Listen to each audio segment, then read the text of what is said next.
you are not interested in war, but war is interested in you. That is a really famous quote from Leon Trotsky. And it's basically about a concept that, things will come your way even though you don't want them to come.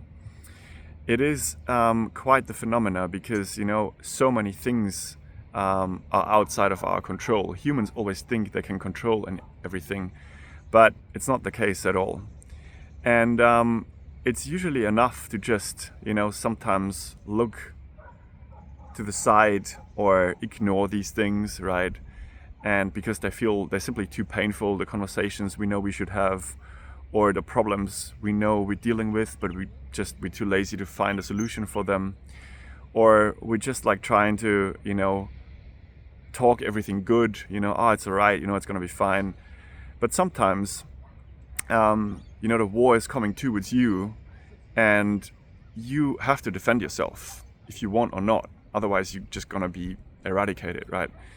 And this is what this video is gonna be about, because I changed this saying a little bit, or this quote a little bit, and I'm saying you might not be interested in Bitcoin, but Bitcoin is interested in you.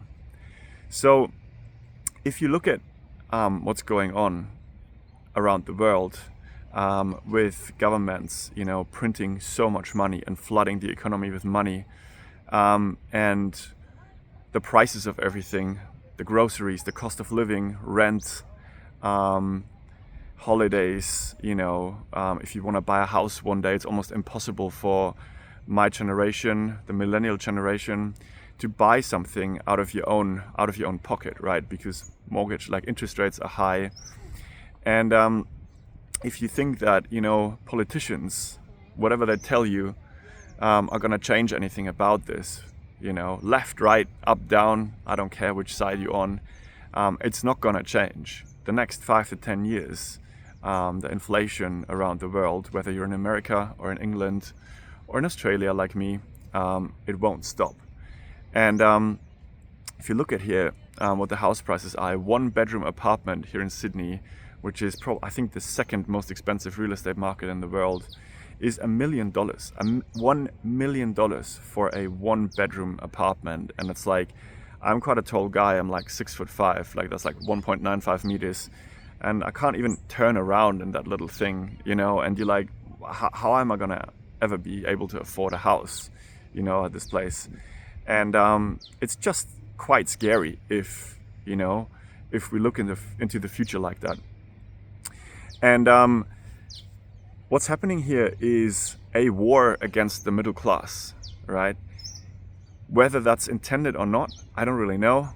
Maybe it is, maybe it isn't, who knows?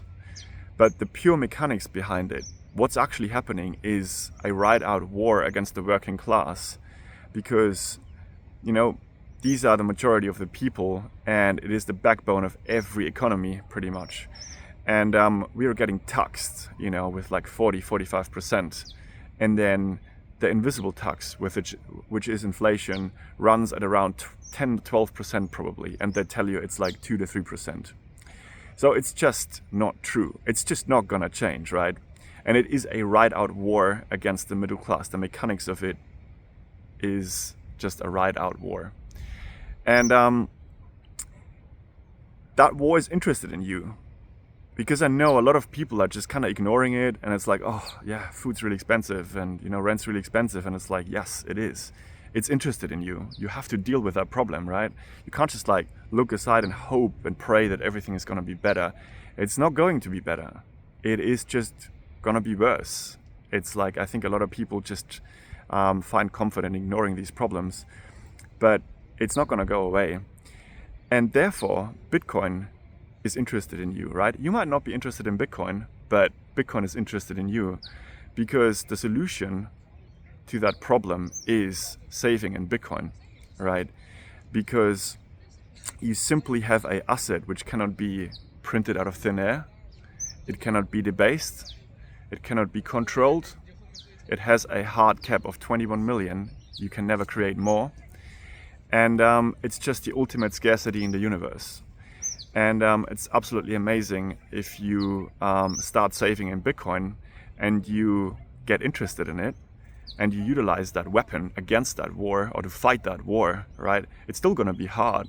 It's still going to be a lot of things happening around the world which we can just shake our heads and it's like, oh my God, degeneracy is just everywhere. But I think Bitcoin is one of the most, if not the most important asset to own during this period of time.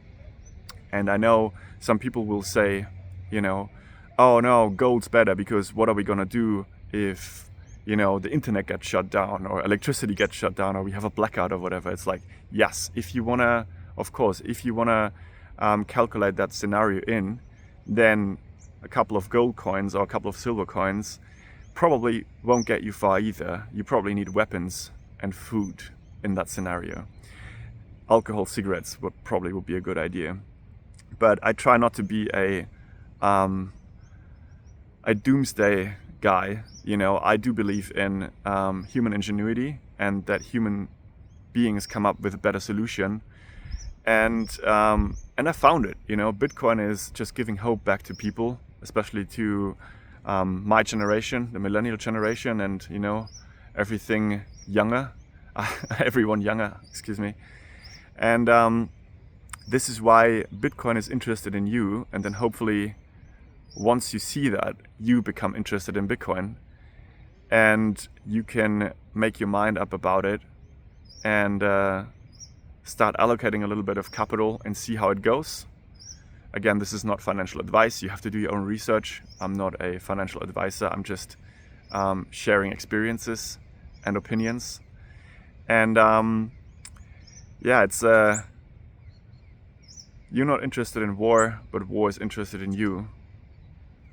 You might not be interested in Bitcoin, but Bitcoin is interested in you because it is the solution to, if not the biggest problem of 2020 to 2035, I would say something like that, until, you know, everything stabilizes a little bit, which I think is going to happen through Bitcoin. And yeah, it's a really cool concept to think of, that Bitcoin is just interested in every single one of you out there.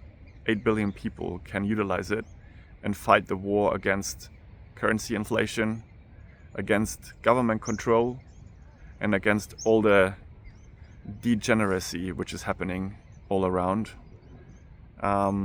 Because you start to think long term again. And even though it's hard, you know, in the beginning, but it's a little bit of a process, but it will take you back to a little bit more rationality in the world and hope. At least that's what happened to me. Thanks for listening, guys.